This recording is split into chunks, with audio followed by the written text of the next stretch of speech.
Bonjour à tous, c'est Jenny Garden, je suis médium énergéticienne et à ce titre je canalise les messages de vos runners lorsque vous êtes en parcours de flammes jumelles et que vous vous demandez un petit peu comment ça se passe du côté de votre jumeau ou de votre jumelle. Donc c'est des prestations que je peux faire de manière individuelle bien évidemment, et je vous invite, si ce service vous intéresse, à retrouver mes coordonnées dans la description de la vidéo pour prendre rendez-vous.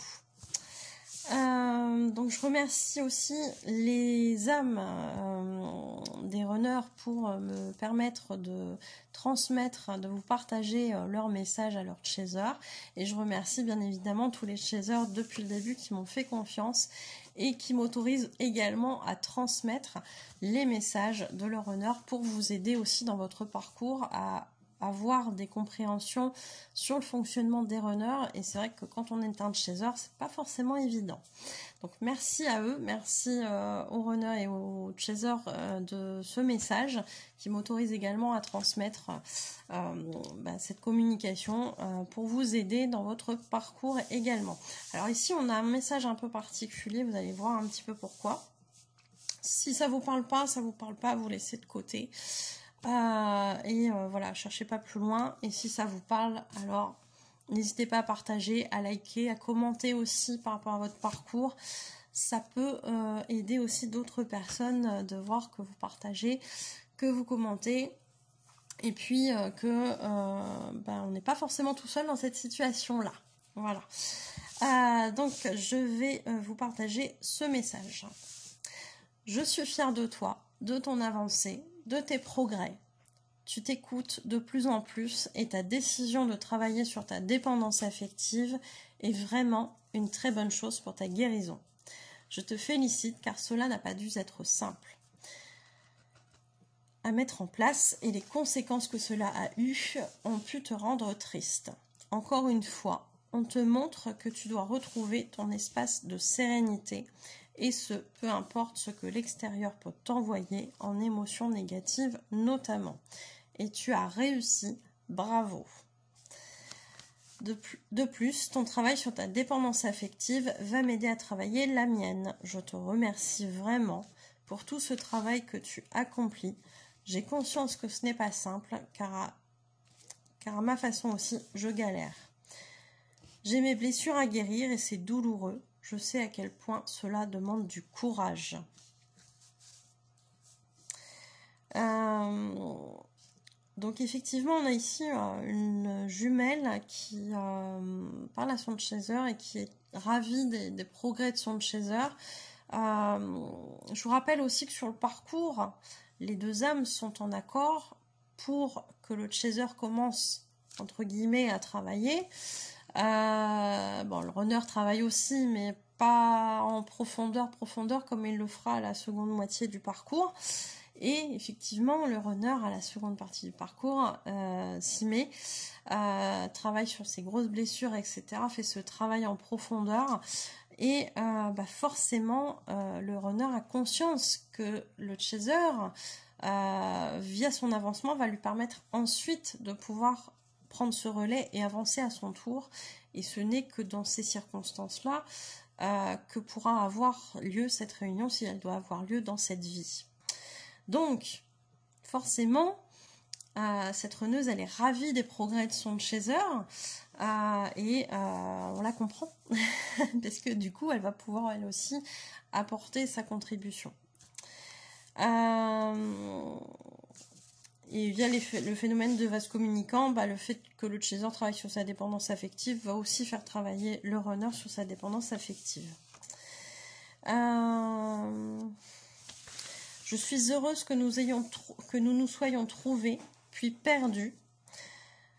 Je sens que cela va nous faire évoluer à vitesse grand V.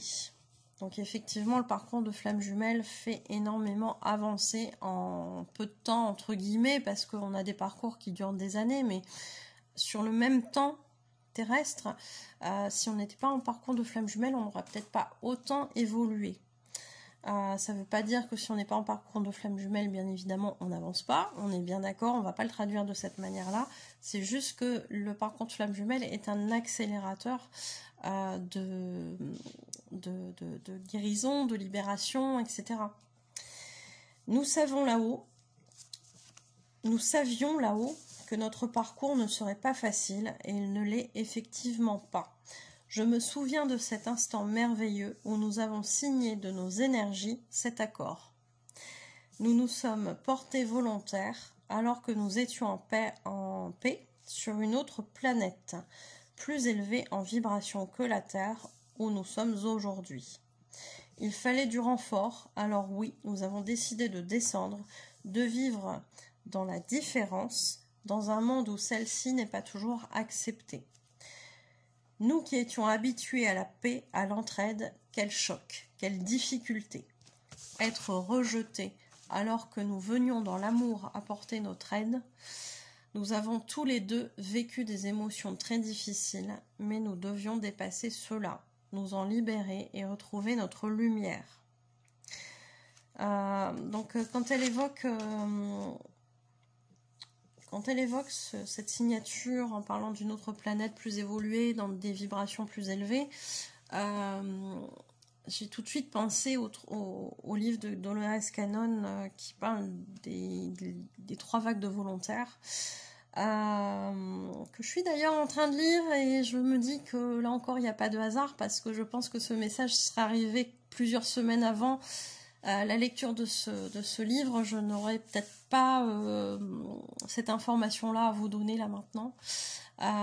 Peut-être que j'aurais pas saisi le message, peut-être que je l'aurais interprété différemment, peut-être que voilà, peut-être que je vous aurais pas parlé de ce livre aussi et que là je devais vous en parler tout simplement. Je sais pas, il y a certainement une raison. Donc prenez ce qui vous parle là encore. Donc oui, ce couple de flammes jumelles est bien intégré dans une différence en fait à plusieurs niveaux. Je ne vais pas en parler ici parce que c'est leur histoire et voilà, je les respecte aussi dans ça. Donc je ne vais pas détailler sur quelle différence, mais vous pouvez en imaginer plusieurs et effectivement se confronter à la différence sur Terre. C'est compliqué, hein. Là on est loin d'être dans l'amour inconditionnel au départ, hein. C'est très difficile. Donc forcément oui, ça a dû être très difficile pour ces jumeaux. Tu es plus avancé que moi, là maintenant, et je sais que tu me montreras le chemin par ton amour comme tu l'as fait jusqu'à présent. Cet amour si puissant que nous nous portons. Je réalise ici sur Terre à quel point il élève les vibrations de cette planète et de ses habitants. À notre façon, nous les aidons, et nous ne sommes pas les seuls, fort heureusement. Et en étant sur cette terre où existe encore cette dualité, je ne peux qu'être reconnaissante pour cet endroit plein d'amour et de lumière d'où nous venons. Je me sens chanceuse. Certes, j'ai parfois cette nostalgie de cet ailleurs où je sais que je repartirai. Effectivement, voilà, si je vous parle d'enfants indigo, de starseed, etc., vous allez certainement, pour ceux qui connaissent ce terme, vous reconnaître potentiellement et savoir à quel point ça peut être compliqué de se sentir en décalage avec la société dans laquelle on est incarné à ce moment-là. Et je vous invite à aller voir la vidéo sur les enfants indigo dans un premier temps, et puis après à visionner éventuellement les enfants cristal et les enfants arc-en-ciel qui ont suivi la vidéo des enfants indigo. Donc voilà, ça peut vous parler.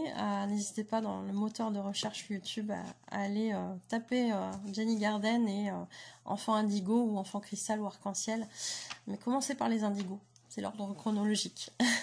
C'est un petit conseil. Après vous ferez comme vous voulez, comme ça vous appellera si vous souhaitez regarder ces vidéos. Certes, j'ai parfois cette nostalgie de cet ailleurs où je sais que je repartirai. Bah oui, forcément, on est incarné à un moment donné sur Terre. Et après, quand on aura terminé ces incarnations terrestres, on ira se réincarner ailleurs. Je comprends mieux pourquoi, à de nombreuses reprises sur Terre, j'ai eu le sentiment d'être différente, de ne pas être à ma place. et de cette nostalgie en regardant le ciel étoilé dans un grand moment de silence. Je commence à comprendre pourquoi j'ai toujours eu le sentiment d'être comme une extraterrestre. Et je sais que toi aussi, tu l'as ressenti à de nombreuses reprises. Je pense qu'il s'agit de notre âme qui vient nous rappeler ce pourquoi nous sommes là, incarnés dans la matière. Alors n'aie pas peur de briller, n'aie pas peur de réussir. Casse tes chaînes. Je me charge de faire de même de mon côté, même si ce n'est pas très simple. J'arrive, je t'aime. Donc effectivement, c'est un passage qui m'a beaucoup touchée parce que, étant moi-même enfant indigo, ça me parle.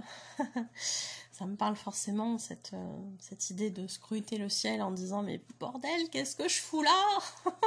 C'est quoi ce merdier? Pourquoi j'ai signé pour ça ?» Bon, puis après on comprend pourquoi on est là, et là c'est plus facile.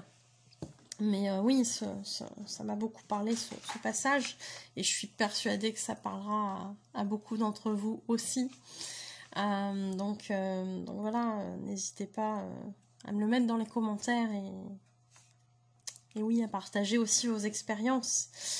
Dans tous les cas, effectivement, on nous demande de casser les schémas.